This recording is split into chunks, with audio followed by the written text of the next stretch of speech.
Que bom estar com você mais uma vez, meu amigo da TV Novo Tempo e você também da internet que nos acompanha no programa Revivados por Sua Palavra. Hoje, Jeremias 52.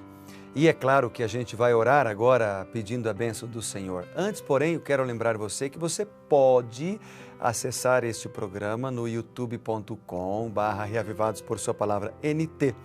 Pode se inscrever no canal e receber mensagens da Palavra de Deus. Mas você pode também visitar o site da TV Novo Tempo, novotempo.com, e vou te dar mais dois endereços. O endereço esperança.com.br, visita lá, você vai encontrar muita coisa boa. E também você pode procurar e visitar uma igreja adventista do sétimo dia no endereço encontreumaigreja.com.br. Certamente será uma grande alegria ter a sua presença, a sua visita conosco nesses lugares, tá bom? Vamos orar pedindo a sabedoria de Deus? Querido Pai, obrigado, Senhor, pela oportunidade de estarmos juntos mais uma vez. E agora dá para a gente sabedoria para mim, para todos os meus amigos que me acompanham, pois oramos no Teu precioso nome. Amém.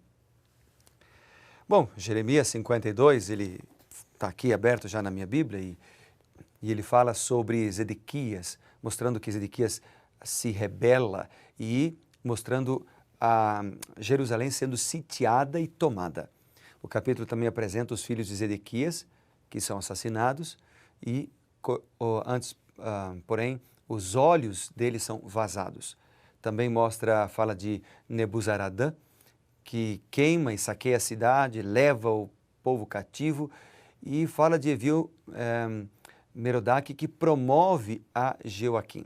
No final do capítulo, no capítulo 51, que é o capítulo que lemos ontem, nós lemos assim, bem no final, aqui no versículo 64. Acompanhe comigo. Assim será afundada a Babilônia e não se levantará por causa do mal que eu hei de trazer sobre ela, e os seus moradores sucumbirão. E aí diz, até aqui as palavras de Jeremias. E então começa o capítulo 52. Quem escreveu então o capítulo 52, se o capítulo 51 termina com essas palavras? Até aqui as palavras de Jeremias. Bem, Jeremias começou seu ministério profético em torno de 625 a.C. Ele provavelmente não estava vivo no momento em que o rei Nabucodonosor morreu e Evil-Merodach tornou-se rei da Babilônia no ano de 562. Isso aconteceu no ano 37 do rei Joaquim, depois que ele foi exilado para a Babilônia. Além disso, o capítulo 52, ele é bem parecido à última porção de 2 Reis, lá em 2 Reis 24, verso 18, até o capítulo 25, verso 30. Então, o escriba de Jeremias pode ter acrescentado essa parte final, considerando necessário colocar no final do livro de Jeremias como uma nota adicional de confirmação da queda de Jerusalém. Lembrando que esse secretário de Jeremias, ele tinha sido usado por Deus também. O Espírito Santo o utilizou, como utilizou outros escritores da Bíblia. Por exemplo, se a gente vai para o Novo Testamento, a gente vai encontrar o Evangelho de Lucas. Lucas era um médico, mas também era um pesquisador. E deixa marcado aqui em Jeremias 52, só vamos dar uma olhada lá no início de Lucas. Logo no início do capítulo do Evangelho de Lucas, Lucas capítulo 1, ele diz assim, visto que muitos houve que empreenderam uma narração coordenada dos fatos que entre nós se realizaram, conforme nos transmitiram os que desde o princípio foram deles testemunhas oculares e ministros da palavra. Igualmente a mim me pareceu bem, depois de acurada investigação de tudo, desde sua origem, dar-te por escrito, ó excelentíssimo Teófilo, uma exposição em ordem, para que tenhas plena certeza das verdades em que fostes instruído. Então, Lucas fez uma pesquisa, uma investigação acurada e apresentou a sua tese, digamos assim, utilizando uma linguagem atual, a sua dissertação, apresentou para um rapaz, o seu discípulo Teófilo. E disse ao Teófilo, quer conhecer mais a história de Jesus, quer conhecer mais sobre como tudo aconteceu, Então, eu vou fazer uma pesquisa e vou te apresentar. Ele fez uma pesquisa entre as testemunhas oculares, conversou com as pessoas, ouviu histórias e escreveu, então, tudo aquilo que ouviu. Agora, essa pesquisa que ele fez, toda essa apresentação foi guiada pelo Espírito Santo. Da mesma forma, nós temos aqui o Jeremias, capítulo 52. Ou seja, o capítulo 52, ele foi escrito pelo secretário de Jeremias, porém guiado pelo Espírito Santo. E ele retrata o reinado de Zedequias, a derrota de Judá pelos caldeus, o fim desastroso da família real e dos oficiais de Judá. Então, a razão pela qual Deus permitiu que tudo isso acontecesse a Jerusalém foram as maldades cometidas pelos reis Zedequias e Joaquim. Então, os versos 12 a 16, por exemplo, eles relatam as providências que Nebuzaradã, que era capitão da guarda de Nabucodonosor, as providências que ele tomou com relação a Jerusalém após sua conquista. Então, no 10º dia do 5º mês do ano 19 do reinado de Nabucodonosor, ele entrou em Jerusalém, queimou o templo de Deus, queimou a casa real e depois pilhou tudo, ou seja, destruiu tudo. Então, o exército caldeu destruiu as muralhas da cidade ao redor de Jerusalém e Nebuzaradã levou a maioria dos judeus para a Babilônia. Ficaram alguns agricultores mais pobres, eles foram deixados para cuidar das vinhas e cuidar também das plantações. Agora, dos versos 17 até o 23, logo a seguir, 17 a 23, vem falando um pouquinho sobre essa atitude dos caldeus. Aqui mostra os caldeus cortaram em pedaços as colunas de bronze que estavam na casa do Senhor, como também os suportes, o mar de bronze que estavam na casa do Senhor, levaram todo o bronze para a Babilônia, levaram também as panelas, as pasas, as pevitadeiras, as bacias, os recipientes de incenso, todos os utensílios de bronze com que se ministrava lá no templo, eles saquearam, levaram para a Babilônia. Tomou também o chefe da guarda, os copos, os braseiros, as bacias, as panelas, os candeeiros, os recipientes de incenso, as taças, tudo quanto fosse de ouro ou de prata, os babilônios saquearam e levaram. Aí diz, quanto às duas colunas ao mar e os suportes que Salomão fizera para a casa do Senhor, o peso de bronze, todos os utensílios, isso era incalculável. Eles saquearam o templo, tudo aquilo que Salomão levou anos para fazer, os babilônios destruíram, saquearam, porque o povo de Deus havia se afastado da proteção do Senhor. Então aqui são listados os itens e utensílios do templo de Jerusalém, que foram levados para a Babilônia.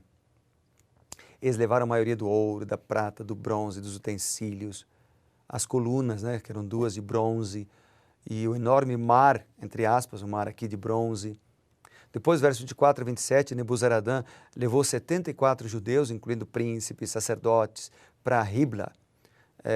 Nabucodonosor estava nessa cidade, Ribla. E o rei ordenou a morte de todos eles. Que triste fim! Triste fim para aqueles que não quiseram atender os apelos de Deus, através de Jeremias.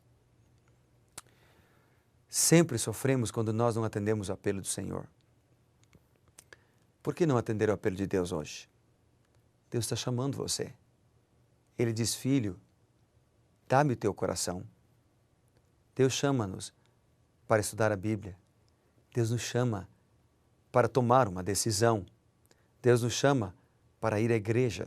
Deus nos chama para ser batizado em nome do Pai, do Filho e do Espírito Santo. Por que é que você está adiando? Há bênçãos quando nós aceitamos o convite do Senhor. Há alegria e paz e esperança quando nós aceitamos a Deus. Os versículos 28 e 30 ainda nos informam o número total dos exilados de Judá que foram levados bem para longe, longe da terra da Judeia. 4.600 quilômetros. Como é triste ler sobre a destruição de Jerusalém. O povo de Judá deveria ter prosperado se tivesse obedecido a Deus. Mas o caminho da desobediência, o caminho da rebelião, sempre, queridos, prestem atenção nisso, sempre conduz ao caos e à destruição. Agora, a boa informação, a boa nova, mencionada no fim do capítulo, é que Evil-Merodach, o sucessor de Nabucodonosor, libertou Joaquim, o rei cativo de Judá, e ele permitiu que ele comesse na mesa real. Mesmo na pior tragédia, Deus ainda tem meios de nos socorrer e de aliviar o nosso sofrimento.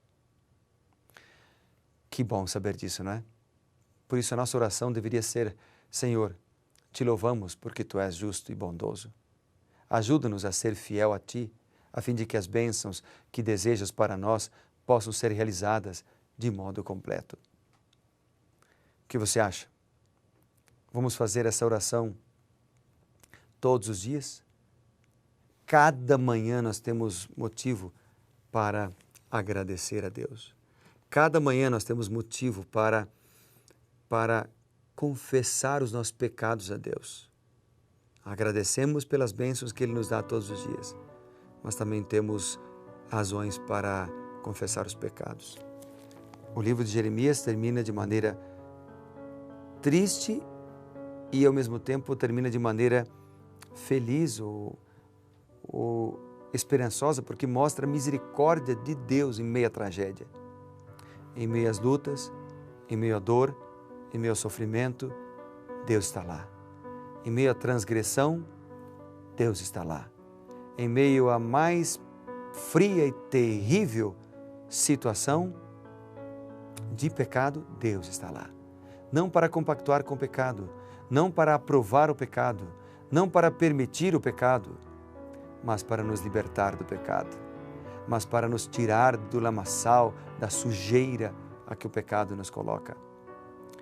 Falo talvez para alguém hoje que está afundado no vício, qualquer que seja ele, e não consegue se libertar. Falo para alguém que talvez esteja lutando contra um pecado secreto que tem corroído a tua vida, destruído a tua casa. Deus está aí com você, querido, para te libertar.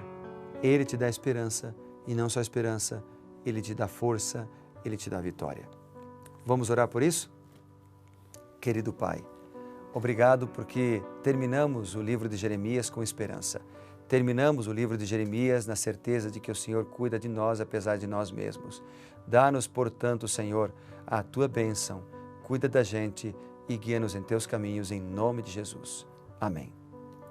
Deus te abençoe e até amanhã. Vamos começar o livro de Lamentações. Estaremos juntos. Grande abraço.